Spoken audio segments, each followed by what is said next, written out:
I was staring at the empty lot where my black walnut grove used to stand when my phone rang for the 15th time that morning. The trees were gone, all of them. 27 mature black walnut trees that had taken decades to grow, now reduced to stumps and sawdust, scattered across my property line. My hands were shaking as I declined another call from Brenda Patterson, president of the Willow Creek Homeowners Association in Madison County, Virginia. I knew exactly who was responsible for this catastrophe, and I needed to document everything before I lost my composure completely.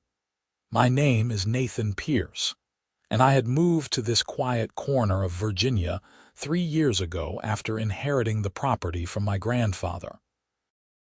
The land included 40 acres of mixed hardwood forest, with those 27 black walnut trees representing the crown jewels of the estate. My grandfather had planted them in 1975, nurturing them carefully over the years. Black walnut is one of the most valuable hardwoods in North America, and mature specimens like mine could fetch thousands of dollars each from specialty lumber mills. I had been planning to selectively harvest a few trees to fund some property improvements, but on my timeline and with my chosen contractor. Instead, I returned from a week-long business trip to find a logging crew had clear-cut the entire grove. The horror of that discovery would stay with me forever. I had pulled into my driveway around sunset, exhausted from the flight back from Seattle. Something felt wrong immediately. The familiar silhouette of the walnut trees against the evening sky was missing. I had jumped out of my truck and run to the back of the property, hoping my eyes were playing tricks on me in the fading light. They were not. The entire grove was gone, replaced by deep ruts from heavy equipment, piles of sawdust, and those awful stumps. I had fallen to my knees right there in the churned-up earth, feeling like someone had punched me in the stomach. These were not just trees to me. They represented my grandfather's legacy, my connection to this land, and frankly, a significant portion of my net worth. I had documentation from a timber appraiser valuing the grove at over $200,000. The next morning, I started making calls. My neighbor, Tom Richardson, told me he had seen the logging trucks 3 days ago. He had assumed I had hired them. When I asked if he had seen who authorized the work, he mentioned seeing Brenda Patterson's white Lexus SUV parked on my property that morning, along with another HOA board member. That is when I knew exactly what had happened. Brenda Patterson had been a thorn in my side since the day I moved in. She was 52 years old, with that classic short blonde haircut that seemed to be standard issue for women in positions of petty power. She drove a vehicle that cost more than some houses, lived in the largest home in the development, and treated the HOA presidency like it was her personal fiefdom.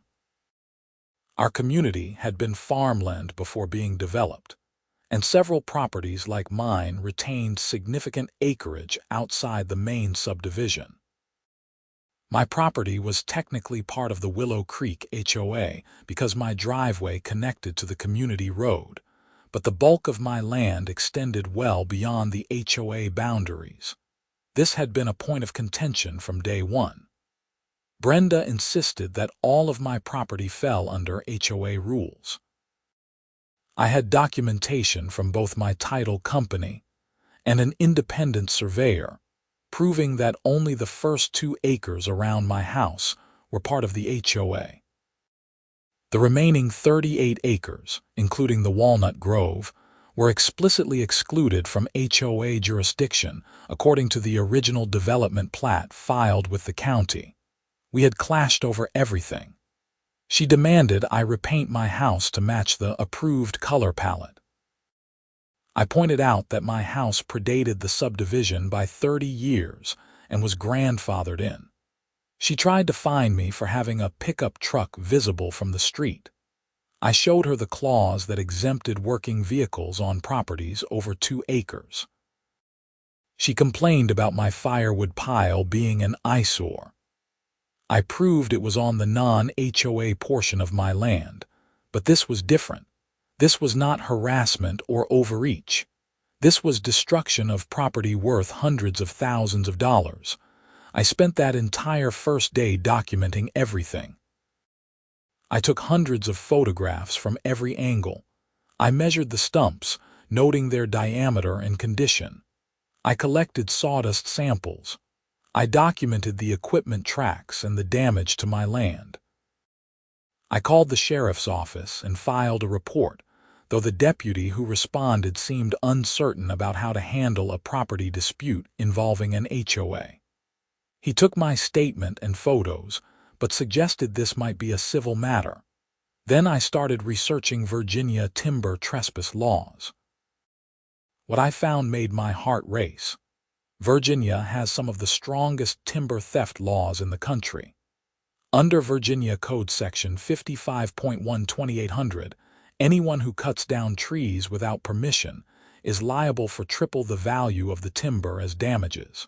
Triple damages.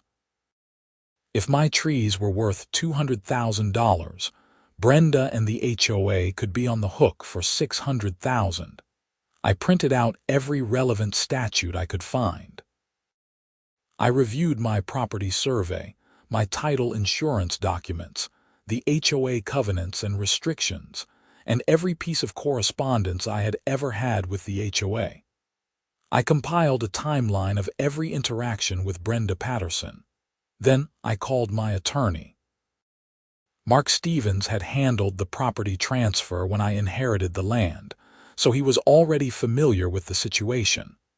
When I explained what had happened, there was a long silence on the phone. "Nathan, tell me you have documentation proving those trees were on your property," he finally said. Surveyed property lines, marked boundaries, and photographs dating back 3 years showing the trees well outside the HOA jurisdiction, I replied. "And you are certain you never gave permission for any logging?" I was in Seattle at a conference.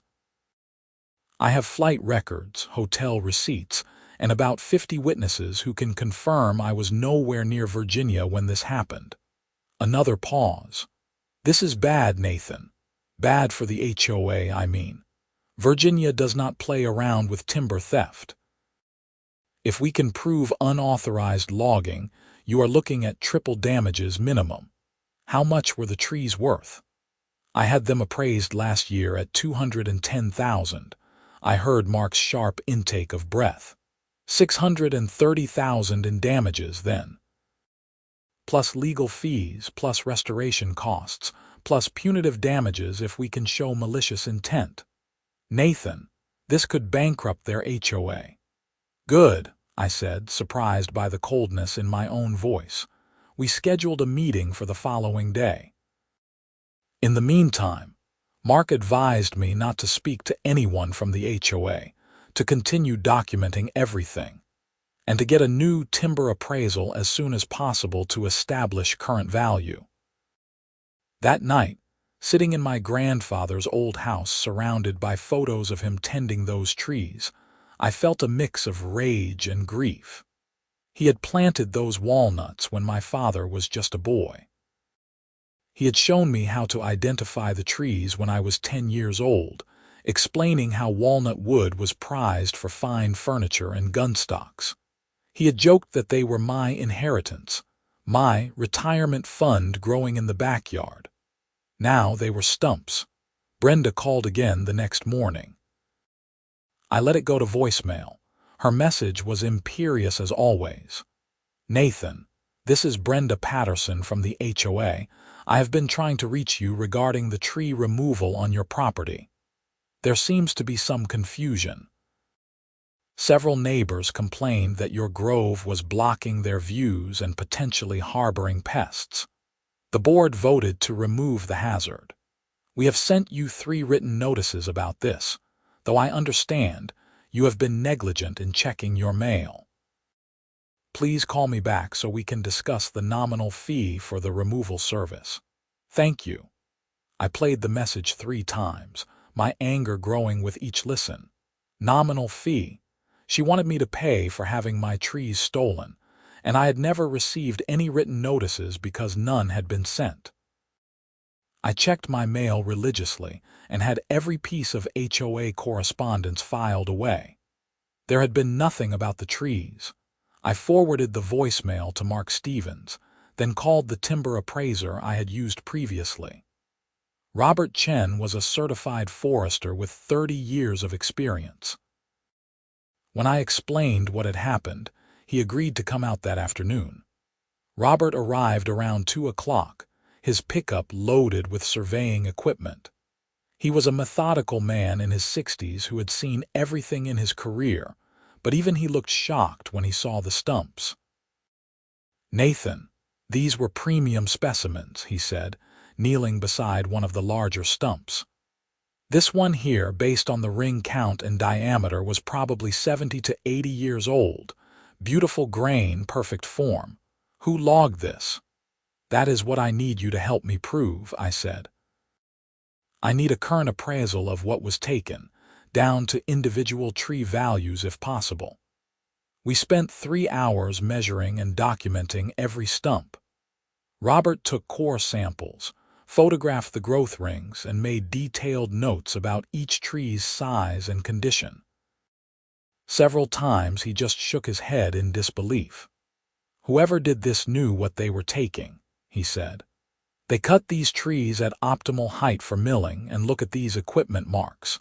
This was done by professionals who knew they were harvesting valuable timber. This was not some fly-by-night crew clearing brush."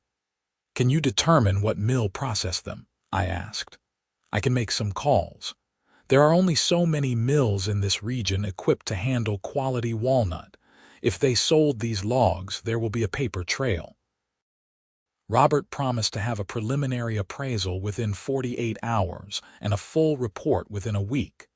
As he packed up his equipment, he asked, "Do you know who authorized this?" "My HOA president. She claims the board voted to remove a hazard after sending me notices I never received." Robert's expression hardened. "Nathan, I consult on timber theft cases regularly. This has all the hallmarks of intentional conversion of valuable timber. Someone knew exactly what these trees were worth, and it was not a coincidence they were logged while you were out of town. You need to consider that this might be criminal, not just civil." That thought had been nagging at me too. The timing was too convenient. Brenda had access to my contact information, including my emergency contact sheet that listed when I would be traveling. She had known I would be gone that week. The meeting with Mark Stevens the next day confirmed my suspicions. We met at his office in Culpeper, a 40-minute drive from my property. Mark had requested I bring every piece of documentation I had, so I arrived with 3 banker's boxes full of files. We spread everything across his conference table: property surveys, title documents, HOA correspondence, photographs, the old appraisal, and my timeline of events. Mark reviewed it all methodically, making notes on a yellow legal pad. "This is what we know for certain," he finally said. "The trees were located on the non-HOA portion of your property. You never granted permission for their removal. The HOA president claims board authorization based on notices you never received, and the logging happened while you were provably out of state. Does that sum it up?" "That is correct," I confirmed. "Here is what I think happened," Mark continued. "Brenda Patterson has been trying to exert control over your entire property since you moved in. When legal methods failed, she decided to simply act as if she had authority. She probably convinced the HOA board that the entire property was under their jurisdiction, got them to vote on the removal, and hired a logging company. The question is whether she pocketed the proceeds from selling the timber, or if she planned to present the HOA with a bill for hazard removal." How do we prove that? I asked. We subpoena the HOA board meeting minutes, financial records, and any contracts they signed with the logging company. We also need to find out where the logs went and how much they sold for. Your appraiser's investigation should help with that. Then we file suit for timber trespass under Virginia Code 55.12800, seeking triple damages, attorney fees, and costs. If we can prove Brenda acted with knowledge that she lacked authority, we can also pursue punitive damages and potentially criminal charges for timber larceny. Criminal charges. The possibility had not fully registered until Mark said it out loud. Absolutely. Virginia Code 18.2140 makes it a felony to cut and carry away timber valued at more than $1,000 without permission. We are talking about $200,000 worth of timber here. That is well into felony territory. If we can prove Brenda knew she lacked authority and proceeded anyway, especially if she profited from the sale, the Commonwealth attorney might be very interested. We spent another hour planning our legal strategy. Mark would immediately send a demand letter to the HOA and Brenda personally, putting them on notice of our intent to file suit and demanding preservation of all relevant documents. He would also reach out to the sheriff's office to follow up on my initial report and suggest they open a criminal investigation. Meanwhile, I needed to continue documenting my damages, including the cost to restore the land and the loss of future value from the trees. One more thing, Mark said as I was leaving. Be prepared for this to get ugly. When people realize they are facing hundreds of thousands in damages and potential felony charges, they tend to lash out. Document everything, save every communication, and do not engage with Brenda or the HOA board directly. Everything goes through me now. I nodded, but I was not prepared for just how ugly it would get. The demand letter went out the next day via certified mail.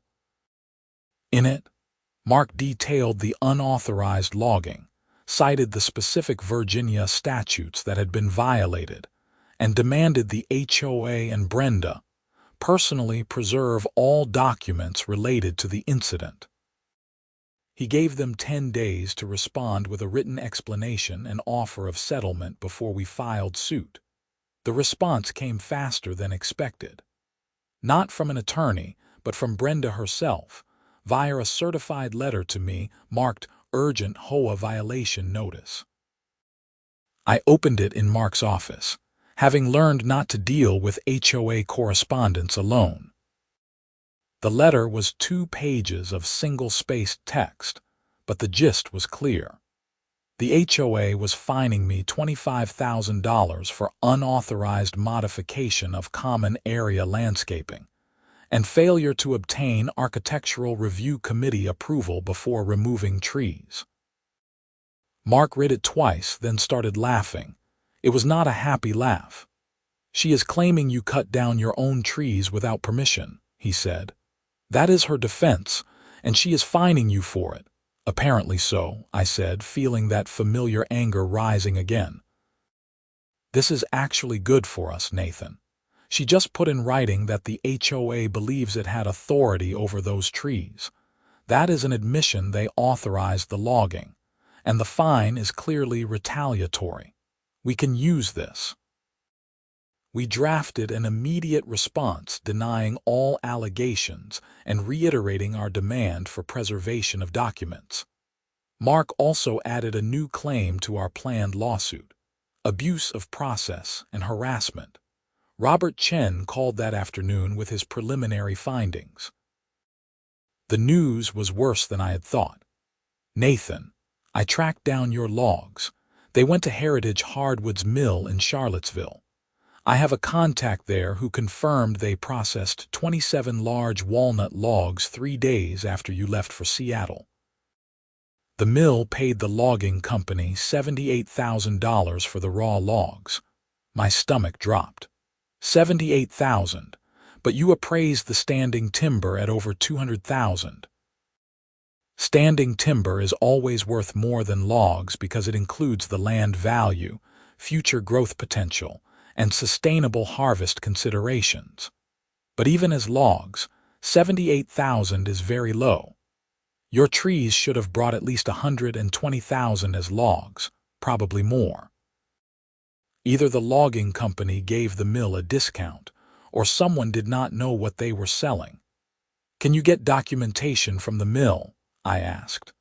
"My contact is willing to provide an affidavit about the purchase." He said the logging company was Pine Ridge Timber Services out of Culpeper. The owner is Dennis Morrison. My contact mentioned that Dennis seemed nervous about the sale, kept asking if the mill needed proof of ownership. The mill told him they required a signed contract from the landowner, and Dennis provided something.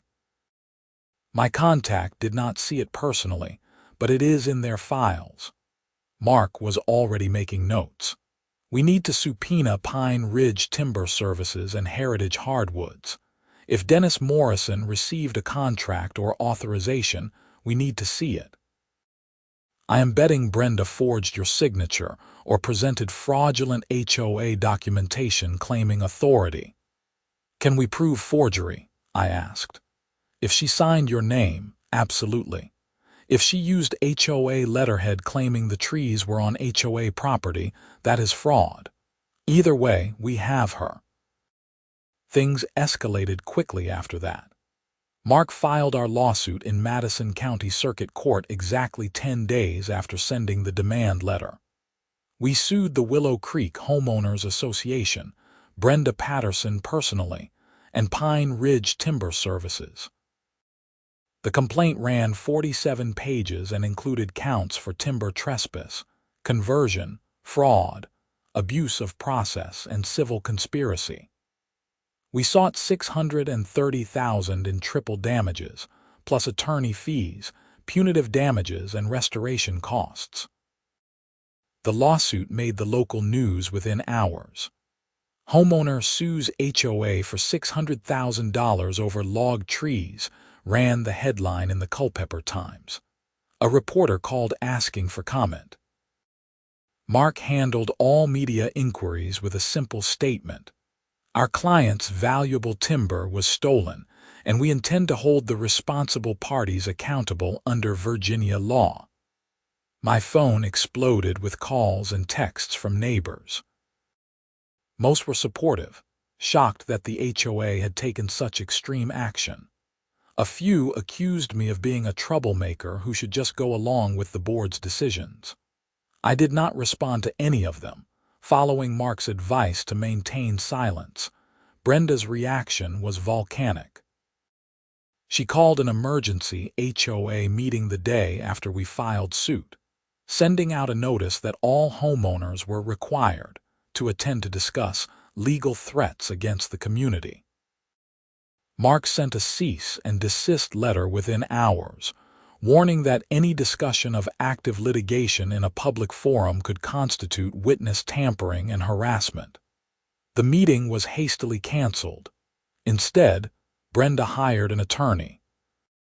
His name was Gerald Hughes, and he practiced in Charlottesville. His first action was to file a motion to dismiss our lawsuit, arguing that timber disputes were not subject to triple damages when conducted by homeowners associations acting in good faith to maintain community standards.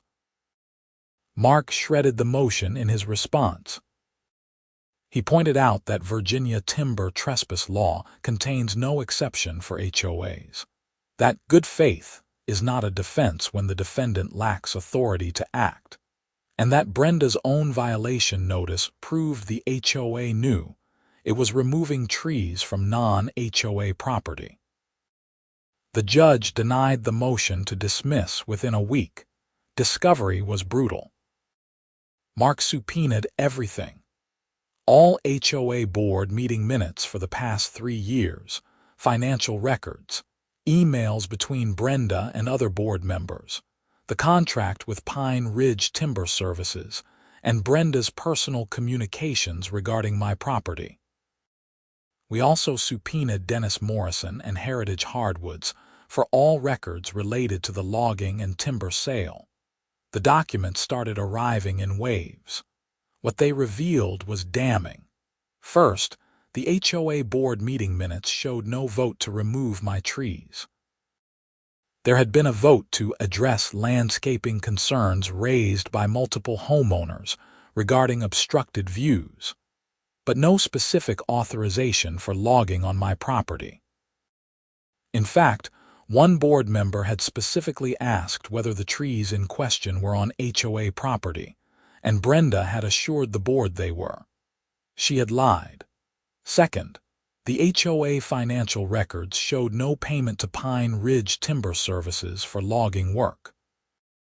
Instead, there was a deposit of $78,000 into the HOA account from timber sale proceeds. Brenda had not hired the logging company to remove a hazard. She had hired them to harvest and sell my trees, then kept the money for the HOA. Third, the contract between the HOA and Pine Ridge Timber Services was signed by Brenda Patterson as HOA president and property manager. The contract specified logging the Walnut Grove on Willow Creek, HOA property adjacent to 2847 Creek Road. My address was 2847 Creek Road. Brenda had deliberately misrepresented my property as belonging to the HOA. Fourth, and most damning, emails between Brenda and Dennis Morrison showed she knew exactly what she was doing. In one email, Dennis had asked, "Do you have a signed release from the property owner? These trees are pretty valuable, and I want to make sure we are protected." Brenda's response, "The HOA owns the property and I am authorized to act on behalf of the association. I have attached our board resolution approving the sale." The attached board resolution was a fabricated document that Mark confirmed had never been voted on or approved by the HOA board. "She is done," Mark said when we reviewed the discovery documents. "This is not a mistake or an overreach. This is deliberate fraud and theft." She knew those trees were not on HOA property. She lied to the board and the logging company. She forged a board resolution, and she deposited the proceeds into the HOA account. And here is the kicker: look at this email from 2 weeks before the logging. He showed me an email from Brenda to another board member, Helen Winters. In it, Brenda wrote, "Nathan Pierce continues to be a problem homeowner who refuses to follow community standards. His property diminishes everyone's home values, and his attitude is unacceptable. We need to find a way to either force him into compliance or make him sell. I am working on a solution that will resolve the tree issue permanently and generate revenue for the community." "She was planning this," I said, feeling sick. "She wanted to force me out." "Or at least teach you a lesson about defying her authority," Mark agreed. "This email establishes premeditation and malicious intent. We can use this for punitive damages." We immediately amended our complaint to include claims for intentional infliction of emotional distress and to request enhanced punitive damages based on the discovered evidence of fraud and malice. We also sent the entire file to the Madison County Sheriff's Office and the Commonwealth Attorney, recommending criminal prosecution.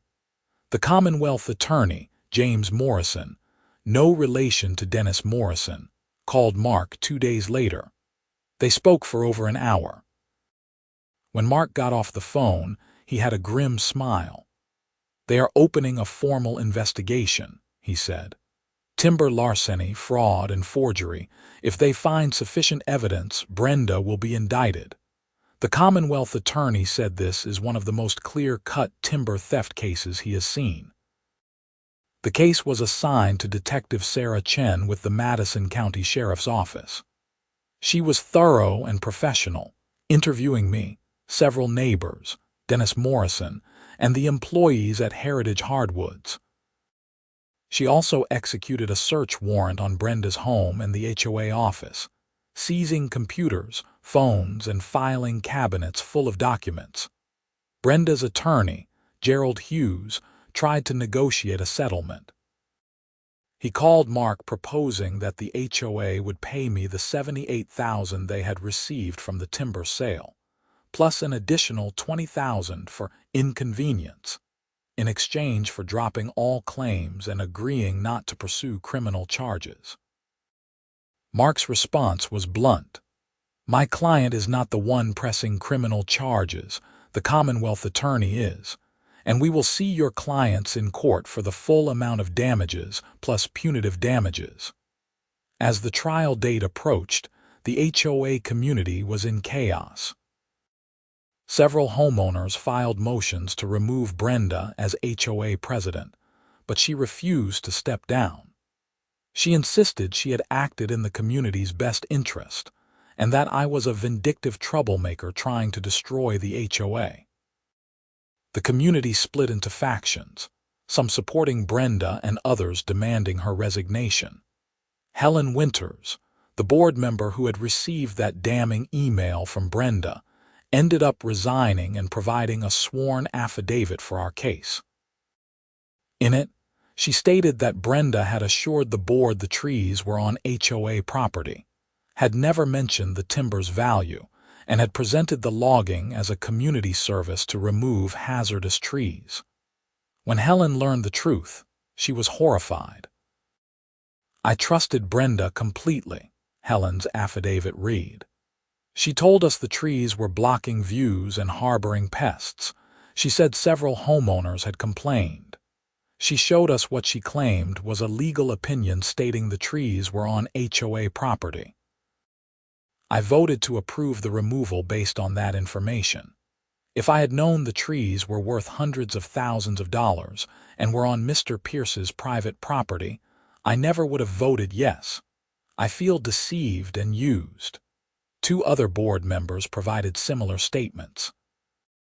It became clear that Brenda had orchestrated the entire scheme, manipulating the board with false information while knowing exactly what she was doing.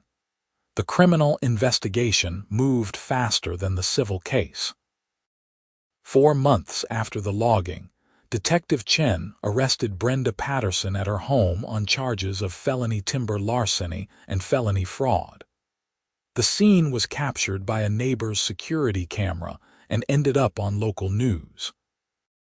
Brenda was led out in handcuffs, shouting that this was a witch hunt and that she had done nothing wrong. She was released on a $50,000 bond with conditions that she have no contact with me and resign her position as HOA president. She fought the resignation requirement, but the judge was firm. By the end of that week, Brenda was out and the HOA board had hired new counsel to handle the civil lawsuit. The new HOA attorney, Patricia Reed, was much more reasonable than Gerald Hughes. She reviewed all the evidence and advised the HOA board that they were facing catastrophic liability. The HOA's insurance carrier had already denied coverage, claiming Brenda's actions fell outside the scope of legitimate HOA business. That meant the HOA would be paying any judgment out of reserve funds and potentially requiring special assessments from every homeowner. Patricia called Mark to discuss settlement again. This time the offer was more realistic. Full restitution of the timber's appraised value of $210,000, plus $50,000 for restoration and attorney fees. Mark presented the offer to me.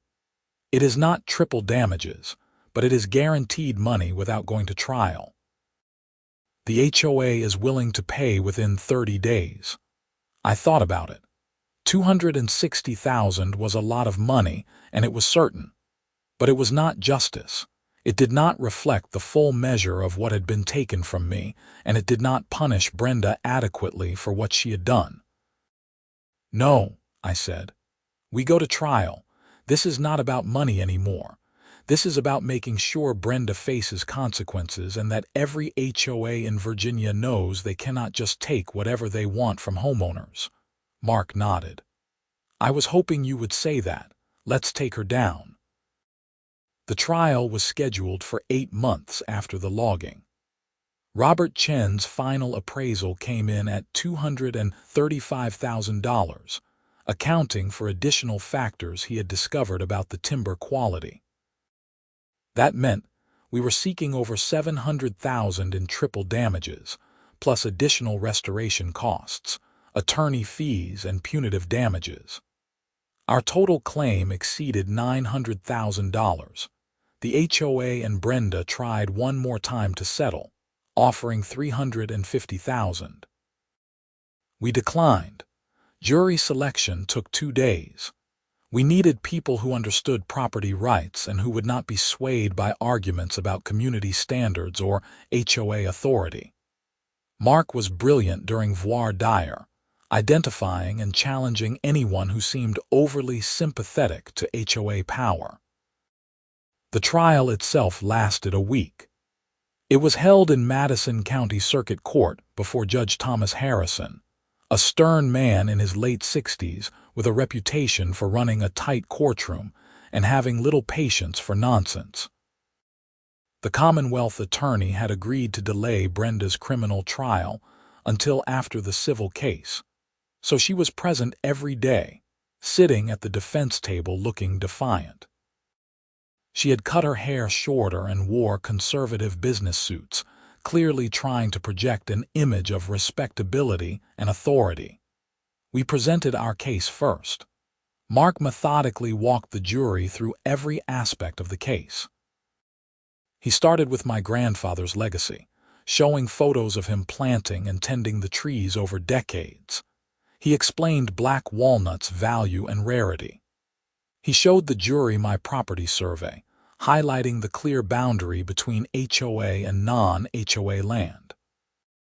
He presented the original appraisal and Robert Chen's expert testimony about the tree's value. Robert was an excellent witness. He explained to the jury in clear, simple terms how to assess timber value, what made black walnut so special, and why my trees were particularly valuable. He showed photos of the stumps, explained the growth ring analysis, and confirmed that the trees were at least 50 years old, with several approaching 80 years. These trees were a once-in-a-generation asset, Robert testified. You cannot just replant and replace trees like this.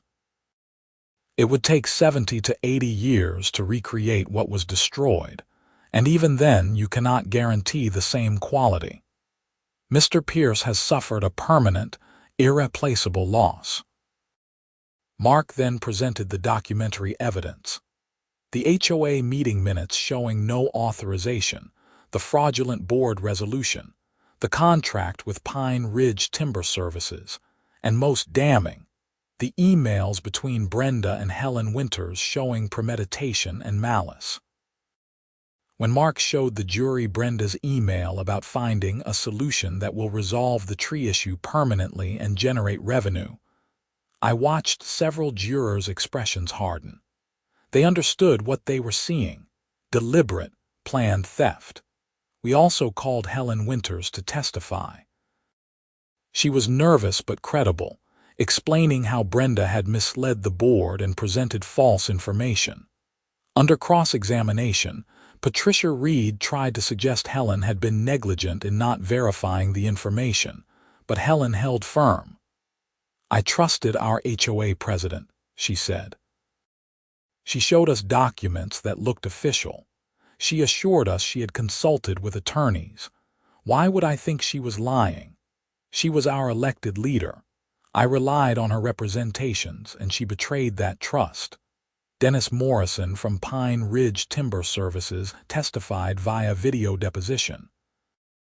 He admitted he had been uneasy about the job, that Brenda's assurances had not fully satisfied his concerns, but that the documentation she provided seemed legitimate. He acknowledged that, in hindsight, he should have insisted on speaking directly with the property owner. His company had already settled with us separately for a modest amount and cooperated fully with the investigation. The defense case was weak. Patricia Reed tried to argue that the HOA had acted in good faith based on Brenda's representations, that the board members were volunteers who relied on their president, and that any liability should fall solely on Brenda personally. She argued that triple damages were excessive and punitive, and that the HOA and its members should not be bankrupted for one person's mistakes. Brenda did not testify, asserting her Fifth Amendment right against self-incrimination given the pending criminal charges. That meant the jury only heard about her through her emails and other witnesses' testimony. It was devastating for the defense. Patricia called an expert witness who testified that my timber was worth only $150,000, not $235,000. Mark eviscerated him on cross-examination, getting him to admit he had never personally visited the site, had only reviewed photographs, and was being paid $15,000 for his testimony. The defense also argued that I had contributed to my own damages by not checking my property more frequently while traveling. Mark shut that down quickly by establishing that no reasonable person expects their property to be logged while they are away for a week. Closing arguments took a full afternoon. Patricia Reed made an emotional appeal to the jury not to bankrupt an entire community for one person's wrongdoing. She emphasized that the HOA had already removed Brenda, had cooperated with the investigation, and had offered substantial settlement amounts. The HOA is not some faceless corporation, she argued. It is your neighbors, people who bought homes in good faith and now face financial ruin through no fault of their own. Yes, Miss Patterson made terrible decisions, but should every family in Willow Creek lose their savings because of it? Is that justice? Mark's closing was powerful. He stood before the jury and spoke for nearly an hour, weaving together every thread of the case. This case is about theft, he began, not a crime of opportunity or a simple mistake. Theft that was planned, deliberate, and executed with precision while the victim was out of state. Brenda Patterson decided that she had the right to take my client's property because he dared to stand up to her. She did not like being told no. She did not like being challenged. So she took matters into her own hands. She lied to her own board members. She forged documents. She misled the logging company. And then she took $78,000 from the sale of stolen timber and deposited it in the HOA account like it was somehow rightfully hers. This was not a good faith mistake. This was calculated theft. Virginia law is crystal clear about timber trespass. If you cut someone's trees without permission, you pay triple damages. There is no exception for HOAs. There is no exception for good intentions. There is no exception because you thought you were doing the right thing. The law says triple damages because timber theft is serious. It is permanent. It is irreplaceable. Nathan Pierce's grandfather planted those trees in 1975. He tended them for 40 years. He left them to his grandson as a legacy. And Brenda Patterson destroyed that legacy in 3 days because she wanted to teach Nathan a lesson. Patricia wants you to feel sorry for the HOA members who might face higher dues to pay this judgment. But where was their oversight? Where were the checks and balances? They elected Brenda. They trusted her with authority, and that authority was abused. Under Virginia law, the HOA is responsible for her actions taken in her official capacity. The law requires triple damages for a reason. It is meant to deter this exact behavior. It is meant to say loud and clear, you cannot take what is not yours, not even if you are an HOA president, not even if you think you are improving the community, not even if you really do not like your neighbor. We are asking you to follow Virginia law. Award triple damages. Send a message that property rights matter, that trees cannot be stolen without serious consequences, and that no HOA is above the law. The jury deliberated for 6 hours. When they came back, the foreman announced they had reached a verdict. Judge Harrison read through the verdict form, his expression neutral. Then he read it aloud. In the matter of Pierce versus Willow Creek Homeowners Association and Brenda Patterson, on the count of timber trespass, we find in favor of the plaintiff. We award damages in the amount of $705,000, representing triple the appraised value of $235,000. I felt my chest tighten. $705,000. The jury had given us full triple damages. Judge Harrison continued. On the count of conversion, we find in favor of the plaintiff and award additional damages of $50,000. On the count of fraud, we find in favor of the plaintiff and award punitive damages of $100,000 against Brenda Patterson personally. The total was over $850,000, not counting attorney fees and costs, which the jury also awarded. Brenda went white. She gripped the edge of the defense table, her knuckles turning white. Patricia Reed put a hand on her shoulder, but Brenda shook it off. "This is outrageous," Brenda shouted, standing up. "That man is a liar and a cheat. Those trees were on HOA property.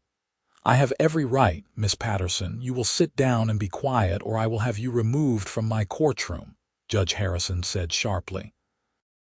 "You have been found liable by a jury of your peers. The evidence was overwhelming. Your conduct was reprehensible." He turned to the jury. "Ladies and gentlemen, this was a difficult case, but you have rendered a just verdict. Virginia law protects property owners from timber theft, and you have upheld that law. Thank you for your service." As the judge continued with post-trial instructions, I watched Brenda. She was swaying slightly, her face getting paler by the second. Patricia was talking to her urgently, but Brenda did not seem to hear. Then Judge Harrison said something that made everyone freeze. "I want to address the issue of punitive damages," he said. "The jury has awarded $100,000 in punitive damages against Miss Patterson personally based on her fraudulent conduct. I find that amount inadequate given the egregious nature of her actions. Miss Patterson knowingly and deliberately lied to her board, forged documents, and stole property worth hundreds of thousands of dollars. This was not a momentary lapse in judgment. This was a calculated scheme to deprive Mr. Pierce of his property. Under Virginia Code, I have discretion to enhance punitive damages where the defendant's conduct was particularly malicious or wanton. Having reviewed all the evidence, I am enhancing punitive damages to $250,000 against Brenda Patterson personally. Additionally, I am awarding attorney fees and costs to the plaintiff in the amount of $175,000. The total judgment is therefore $1,280,000. The courtroom erupted. Several HOA members who had been watching gasped. Patricia Reed looked stunned. Mark was scribbling notes, but I could see his satisfied expression, and Brenda Patterson fainted. She went down hard, collapsing to the floor beside the defense table. Patricia screamed for help. The bailiff rushed over, calling for medical assistance. Within minutes, paramedics arrived and began checking Brenda's vital signs. She came around after a few moments, groggy and confused. The paramedics wanted to take her to the hospital, but she refused, insisting she was fine. Judge Harrison ordered a 30-minute recess to allow Brenda to recover and to let the courtroom settle down. When we reconvened, Brenda was sitting at the defense table looking gray and defeated. Judge Harrison addressed her directly. "Miss Patterson, do you understand the judgment that has been entered against you?" "Yes, Your Honor," she whispered.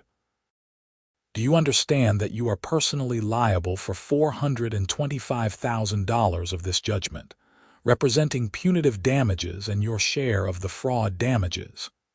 "Yes, Your Honor."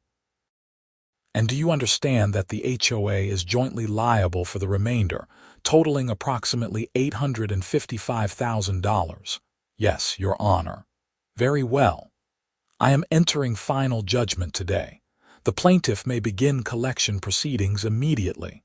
This court is adjourned." The aftermath was chaotic. News of the judgment spread through the community within hours. The HOA held an emergency meeting where members learned they would need to pay a special assessment of approximately $15,000 per household to cover the judgment. The HOA had reserve funds of only about $200,000, meaning they would need to either assess members or face bankruptcy and liquidation of common property. Several homeowners filed suit against Brenda personally, trying to hold her responsible for their losses. Her homeowner's insurance denied coverage, and she was forced to declare personal bankruptcy. Her house went up for sale within a month. The criminal trial was almost anticlimactic after the civil case. Facing overwhelming evidence and the civil judgment, Brenda accepted a plea deal. She pled guilty to 1 count of felony timber larceny and 1 count of felony fraud. She was sentenced to 5 years in prison with all but 18 months suspended, meaning she would serve 18 months in county jail followed by probation. She was also ordered to pay restitution, though given her bankruptcy, actual collection was unlikely. I watched her sentencing from the gallery. She looked broken, nothing like the imperious HOA president who had made my life miserable for 3 years. When given a chance to speak, she offered a brief apology. "I truly believed I was acting in the best interests of the community," she said. "I let my authority go to my head and made terrible decisions. I am sorry for the harm I caused Mr. Pierce and the HOA members. I will accept whatever punishment the court deems appropriate." It felt hollow, but I did not care. Justice had been served. Collecting on the judgment took time. The HOA negotiated a payment plan, agreeing to pay $100,000 immediately from reserves and the remainder in quarterly installments over 3 years. They also obtained a loan secured by common property to cover the assessments. Every homeowner in Willow Creek ended up paying approximately $12,000 to cover the judgment, though several sued Brenda for contribution and recovered portions of their losses from the eventual sale of her house. I used some of the settlement money to restore my property. I hired an environmental restoration company to repair the damage from the logging equipment, replanted the area with native hardwoods, and installed conservation easements to protect the remaining forest. The restoration would take decades to mature, but at least it was started. I also used some of the money to fund a scholarship at Virginia Tech in my grandfather's name for forestry students. It felt like a fitting tribute to his legacy and the trees he had planted. The case had ripple effects throughout Virginia. Several HOAs revised their procedures to add additional checks on presidential authority.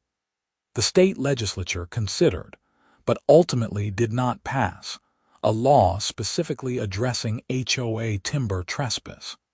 And Virginia timber lawyers started citing Pierce v. Willow Creek HOA as the definitive case on HOA liability for unauthorized logging. As for me, I still live on my grandfather's land. I hired a property manager to handle any HOA interactions, and I made peace with most of my neighbors. Many apologized for supporting Brenda or not questioning her authority sooner. A few remained hostile, blaming me for their special assessments, but I could live with that. I planted a single black walnut sapling in the center of where the grove used to stand. I check on it every week, watering it during dry spells and protecting it from deer. In about 70 years, it will be a magnificent tree. I probably will not be around to see it reach full maturity, but maybe my children or grandchildren will. That is the thing about trees, they teach patience and perspective. Sometimes on quiet evenings, I walk out to where the grove used to be and remember my grandfather tending those trees.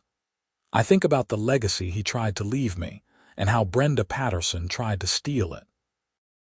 And I think about justice, real justice, rendered by a jury of my peers and enforced by a judge who understood that property rights matter, that theft has consequences, and that nobody, not even an HOA president, is above the law.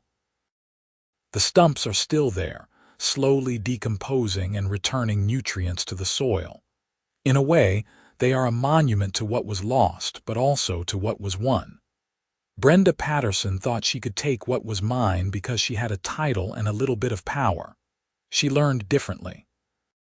I heard through the grapevine that Brenda was released from jail after serving 14 months with good behavior. She moved to another state to live with her sister, her marriage having ended during the trial. The HOA presidency went to a retired accountant named David Chen, who ran the board with careful attention to rules and boundaries. The community slowly healed, though the special assessment and the judgment remained a sore spot for years. Looking back on everything, I do not regret going to trial instead of settling. Yes, it was stressful and time-consuming. Yes, it cost me sleep and peace of mind for months, but it was about more than money. It was about standing up to someone who thought authority meant she could do whatever she wanted. It was about protecting my grandfather's legacy. And it was about making sure the next person who faces an overreaching HOA knows they have rights and the law will protect them. The irony is not lost on me that Brenda's attempt to force me into compliance or drive me away ended up doing the opposite. I am more committed than ever to staying on this land.